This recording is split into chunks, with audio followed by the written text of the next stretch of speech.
Hi you guys, and welcome back to another video. Today is a Mindset Monday video, and I want to talk to you today about guilt, shame, and remorse, and how those three emotions play into your health and fitness journey, which ones are useful, how to make them more productive, etc. But if you're new here, I'm Jo. I'm a certified personal trainer. I'm an RBT mindset coach. I'm a health and nutrition life coach, and I teach men and women how to overcome their emotional attachment to food, detach their self-esteem from their bodies and their weight, and I teach them how to live healthy, fit, and flourishing lives. And that's what I do here on this channel as well. We talk about faith, fitness, dogs, travel, anything and everything under the sun. I talk about what I want, when I want, because it's my channel and I can do whatever I want. But anyway, one of my favorite things to talk about is mindset, because it's such a critical piece of changing your life.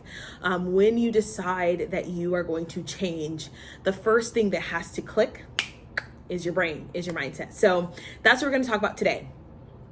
So first of all, I want to tell you that when I started out on my health and fitness journey, there was a lot of guilt and shame, and the industry was riddled with guilt and shame talk. It was like, you're undisciplined if you can't eat chicken and rice all day. You're undisciplined if you can't have just chicken and asparagus. You are weak if you, don't work out 2 hours a day. You can't handle it. All that like over the top language was huge when I first started out in my health and fitness journey. And, a lot of people were shamed and guilted into overworking themselves, and then later would find out that that's, would destroy their metabolism and all that stuff. So back when I started my fitness journey, it was really, really popular to shame and guilt people, all that classic, like yell at people, beat them into submission sort of thing was very popular in the industry. And thankfully we're coming out of that. But a lot of people still have that mentality, and I notice that they still do it to themselves. And so one thing that I work with my clients on is being like, okay, let's talk about healthy guilt, healthy remorse, and whether or not shame is even productive, right? And I will say that there are some instances where I believe that shame is useful and important. Typically it's not with health and fitness. Honestly, it's usually with other things that have a moral implication. So it's not usually something that I address in health and fitness. I think as it relates to health and fitness, shame is useless. Quite frankly, it's never brought any positivity. In fact, the more that someone is ashamed, the more they tend to actually continue that behavior, because they hide because of the shame. So I am not a proponent of shame as a tactic to getting someone to do what they want as it relates to health and fitness. All right, I'm done with my tangent. Let's talk about guilt versus remorse. So the biggest thing that I notice is that a lot of my clients, and I did as well, feel super guilty when they aren't 100% on plan, when they have a slip up, right? Where they have a day where they just completely mindlessly eat, when they have a day where maybe they didn't hit their protein, or they felt like they couldn't say no to someone who offered them dessert. And then they have this whole like guilt journey where they spiral into their mind. And the biggest thing, I want you to have remorse, okay? I think it's healthy to have remorse. You absolutely should feel something when you know that you are not acting in alignment with your goals. Guilt says, I'm bad because I've done something bad. Remorse says, I've done something that I shouldn't have. Two very different things. Guilt says, I'm a bad person, or I'm a failure because I couldn't stick to my plan.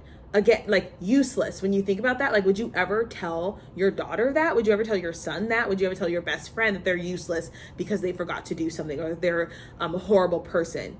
Guilt typically associates your misstep or your issue, your behavior, with you and your character as a person, whereas remorse is able to separate the two. And guilt is usually unhealthy if it's prolonged. I think initial guilt is always something that you're going to have, and that's fine. That's us as humans, we're going to have guilt, but a prolonged guilt is usually unhealthy. It usually leads to shame, which leads to hiding, which actually, ironically, keeps you in the cycle of shame and guilt. Something that's in my food mindset course. Guilt is self-judgment, whereas remorse is more productive. Remorse comes from a place of being solution-oriented, and guilt comes from, typically, is something that is more so just an attack on who you are as a person, okay, when you feel guilt. So in the middle of my fitness journey, I felt immense guilt for missing a workout, eating whipped cream, not hitting my caloric intake perfectly. And a lot of times that led to self-sabotage, because if I felt guilty for not hitting my target or maybe going over, I'd say, oh, well, because I wasn't perfect, I might as well just, eat the whole pizza or whatever, whatever the thing was. Or, oh, because I missed a workout, I might as well not work out for the rest of the week. Or all of those sort of weird mind games we play with ourselves when we realize or we feel that we haven't done something perfectly. Okay. This led to a lot of self-sabotage, a lot of self-judgment, and a lot of self-hatred. And usually when you're feeling a lot of guilt, you essentially start to feel very ashamed, and your self-esteem suffers. And the truth is that we as human beings make mistakes all the time, right? And yes, we should feel guilty for things that we do that are wrong. 110%. I think that's a gift from God for us to feel guilty, because at least it makes us, we are like, oh, I don't like that feeling, I want to change. And I do want you to think more so on the side of remorse. When I do something that is not in alignment, the feeling I get is not, you're a bad person. It's like, ugh, that doesn't even feel good, because that doesn't align with who I am as a person. I made a decision that did not align with my goals, and I have to accept the consequences, versus I'm dumb because, I forgot to schedule that client in, and now I have to work back to back to back to back to back to back to back, like it was just like, okay, now what am I going to do next? Right? So, guilt says things like, how could you skip a workout? You're going to lose all your hard work. What's wrong with you? And remorse is like, okay, I feel really good when I work out. I probably shouldn't skip it next time. Right? Or I'll do better next time. Remorse is like, yes, I'm acknowledging the thing happened, and next time I'm going to do this. And so I want to encourage you to pull yourself out of guilt very quickly and move yourself into a solution-oriented state of mind. Whereas you are remorseful. I'm not telling you to not feel bad about when you do something that is wrong. You should feel guilty, but you should not stay there. Move yourself into a place of remorse where you're trying to fix it. Okay, versus the self-flagellation and the I'm so horrible XYZ. Okay, so that is today's Mindset Monday video. I want you to go through this week, you guys, trying to rid yourself of the guilt as it relates to food and exercise. Guilt and shame are super addictive emotions. You can find yourself actually repeating some of this stuff because you actually like the guilt and shame. How sick is that? You know what I'm saying? I say that because I've been there. I can tell you the truth, right? I want you to try and move from a guilt mindset and a shame mindset to more of a remorse and a productive mindset this week. There are going to be days where you're not going to hit your macros. You're not going to get all of your workout in. You're going to overeat. You're going to, that's just life, right?